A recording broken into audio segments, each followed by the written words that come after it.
Alright guys, we're going to be heading into the Connected Hope Super Battle Road stage with the team looking like this. I'm not expecting this to be too hard, but I'm just going to bring the items just so we can like speed run through this. I mainly want to use this video to talk about the recent 8th anniversary reveals and some of the questions I was asked during that event. A lot of the answers that the developers gave are kind of interesting, so I just want to like basically talk it out. So one of the very first questions that I want to talk about is the fact that somebody asked if they were ever going to basically add some type of pity system, or I guess the way they worded it specifically is like if they're going to add a ceiling to where like, oh hey, if you manage to hit the ceiling without pulling the brand new character, you can get them. Like, it's basically like how Legends, I think it's like if you manage to do 50 multis without pulling the brand new character, you can just use the coins to just buy them outright, like buy 600 C power of them. So basically someone asked if they're planning on doing something along those lines, and basically they said there's no plan. They said there's no plans of doing anything along those lines because they have the gacha coin system. And like, while yes, the gacha coin system is like, it does get that done per se, I feel like that's not the best way for a pity system, because like, again, the whole point of the pity system is to help you pull the brand new unit. The gacha coins, yes, it does do that, but it only lets you do it 6 months later. Like around about like there's some characters that came back faster than 6 months, so like for those characters obviously it's different, but like I would say 9 times out of 10 when a brand new character comes out, the next time they're gonna come back is at least 6 months, and there's been characters that were gone for way longer. So I don't see why they're being so stingy about it. Like, if anything, they could just also like make the brand new characters available with the coins, but again, like available with like, I don't know, maybe double or like times and a half. Like for a brand new Dokkan Fest LR that just came out, you need to spend like 800 coins. Like something along those lines. I feel like that's fine. But like, I guess they're just, and then you can also just limit it to 1 copy, so that way you can't be like, oh well, the whales that already have like thousands of red coins just sitting there, they can just outright rainbow the brand new unit without spending any money. Yeah, you can just limit it to 1 copy, and then you can just have people summon for the other 4. Like, I feel like that's completely fine. If someone really wants this unit, or they got shafted really badly, like 800 coins is like what, 3,000 something stones? Like, that's not nothing. Like, that's nothing cheap. So I don't know. I personally don't understand why they were being the way they are with this. But hopefully they realize the error of their mistakes, especially since, you know, their direct competitor, Dragon Ball Legends, has a system like that. Next question I wanted to highlight is someone asked, why is there 3, like, why is the red zone limited to only 3 runs per day? And they specifically said, like, when they got a new character, it was annoying because they wanted to test them out, but, you know, 3 runs a day is not enough to test multiple new characters out. So, and like, even though they literally acknowledge, like, they literally say like, oh, it seems that, like, although a lot of people feel similarly to this person, so you're admitting that a lot of people feel this way, it's not just this person. But then they go ahead and say like, however, we're not considering doing anything. Like, what type of sense does that make? Like, who cares? And they were like, oh, on the other hand, we're considering relaxing these restrictions a bit during special campaigns such as the anniversary. So I don't know if by that specifically, like, do they mean like, oh hey, during the anniversary we're gonna like make all red zones per se, you know, unlimited runs? Like, is that what they're meaning by that? Like, that's, because if that's the case, sure, that's fine, but like, I don't know, I feel like even 5 runs with the brand new Android red zone, like, that's just not enough. Like, it's exactly how the person asked. Like, the person asked that question perfectly. Like, when you pull when there's brand new characters out, like 2 or 3 brand new characters, and you want to test every single one of them in those red zone fights, sometimes you know, you get unlucky and you can't fully test one unit out, so you might have to use all 3 or even all 5 runs of the new ones just on one character. And then, oh hey, you want to test the other characters out now? Well, you gotta wait until tomorrow. Like, I find that a little bit dumb. Like, why are you actively restricting people from wanting to play your game? Like, it doesn't make sense. So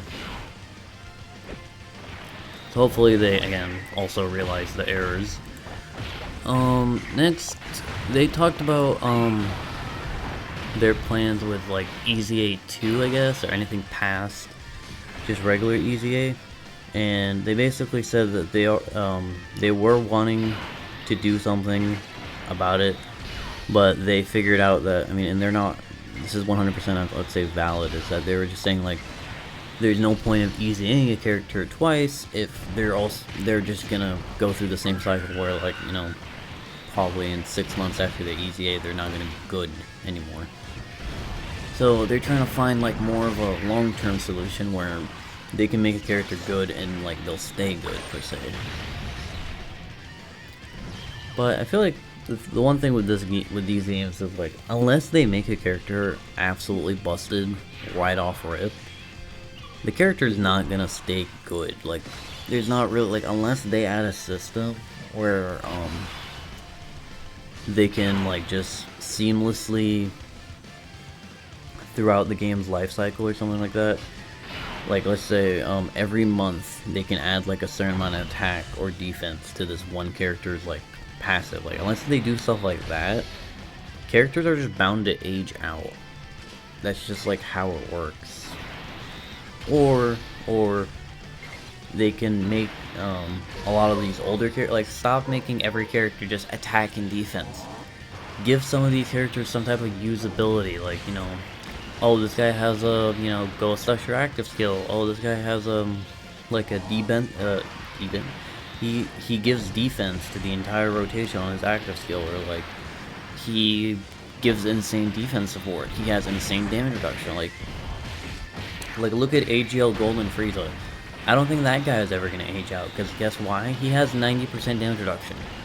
I feel like no matter what event, like, unless they bring out a tech boss that starts hitting for like 2 or 3 million, that's the only time I think that Frieza will actually start taking damage where it's like kind of scary. But I feel like anything before that point, they're not, it's the, like, that Frieza's not gonna get killed anywhere. Like even in the brand new in the brand new Cell Max event, just the normal one, we all know how hard Cell Max hits. The last phase is tech, and you can use that Frieza in there, and I think he takes around like only like 160k, I think like maybe 200k. So it's like, and Cell Max hits for like what, 1.8, 1.6? So yeah, like they would have to bring out a boss that hits for like 3 mil. Oh, sorry, I moved the cord. They would have to bring out a boss that hits for like 3 mil for that Frieza to become irrelevant. So like they need to make more units like him, I would say, when they EZA characters. Let's see, what other questions? They asked which of the following gives you the best feel good moment. And the majority of people responded when animations with voice lines activate. And I 100% agree with, like, basically everybody on that one. Like, voice lines in this game are by far the best thing, like, ever. Like, that was their best decision to introduce that. And that was their best decision to improve on that. Because we all remember when active skills first came out, like, the SS4LRs, like, they sounded horrible. But now, the voice acting actually sounds like crisp, and it's like smoother than before. So that's what everyone responded to. The second response was like OSTs, and then when you're able to use like multiple active skills and all that. So, and then lastly, I think the one other controversial question per se is they were asked if they are going to I think I talked about this in the 8th anniversary video. They were asked if they were gonna ever, oh hey, we can play this animation. Yeah, why not? Let's play this real quick.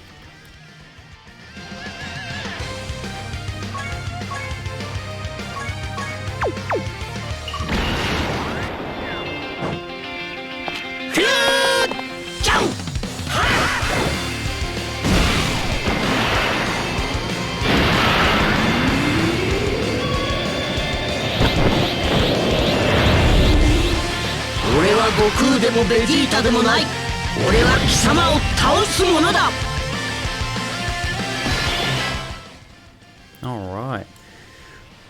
Love that animation, as always. Would he die? I don't know, bro. I don't care to find out. Let's just finish it off with his animation. Get the KO screen as well. But, yeah, last question I wanted to touch up on. Kind of talked about this in my other video, but someone asked if there's plans to continue releasing characters that already have like a full-on card with good animations, like high quality. And they did say that basically like they also reference like Ultimate Gohan and SS4 Gogeta. Now I feel like this might just be cope or just, you know, me saying stuff to say stuff, but I feel like since they specifically mentioned those, it tells me that there's going to be another SS4 Gogeta or another Ultimate Gohan. Like, I mean, Ultimate Gohan, I feel like, yeah, for sure. We're definitely going to get an Ultimate Gohan LR from the Buu Saga, because that's where he originated. That's where he's actually from. So, like, I'm kind of surprised that the first Ultimate Gohan LR is from Superhero, to be honest. But, yeah, like, I feel like he's definitely... But Super Saiyan 4 Gogeta getting another LR, like, I want to say, like, it's interesting, but at the same time, if you really think about it, the SS4 duo, they start off as a duo, like, so I wouldn't count that. Like, it is SS4 Gogeta, they do transform, but we can always get an SS4 Gogeta just like turn 1, and then those two would work amazing together. But yeah, I feel like since they referenced those two specifically, probably means that we're gonna get them in the future. But yeah, their response to that question is they basically said that they have the schedule planned out basically up to the 10th anniversary, or at least around that point.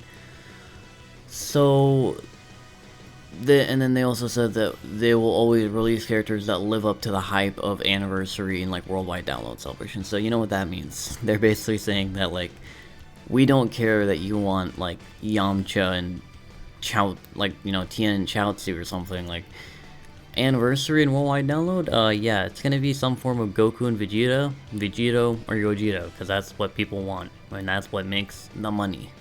So yeah. And then they also said, like, they would make, if they have to, they would make like brand new animations for a character if there's like nothing to go off of per se.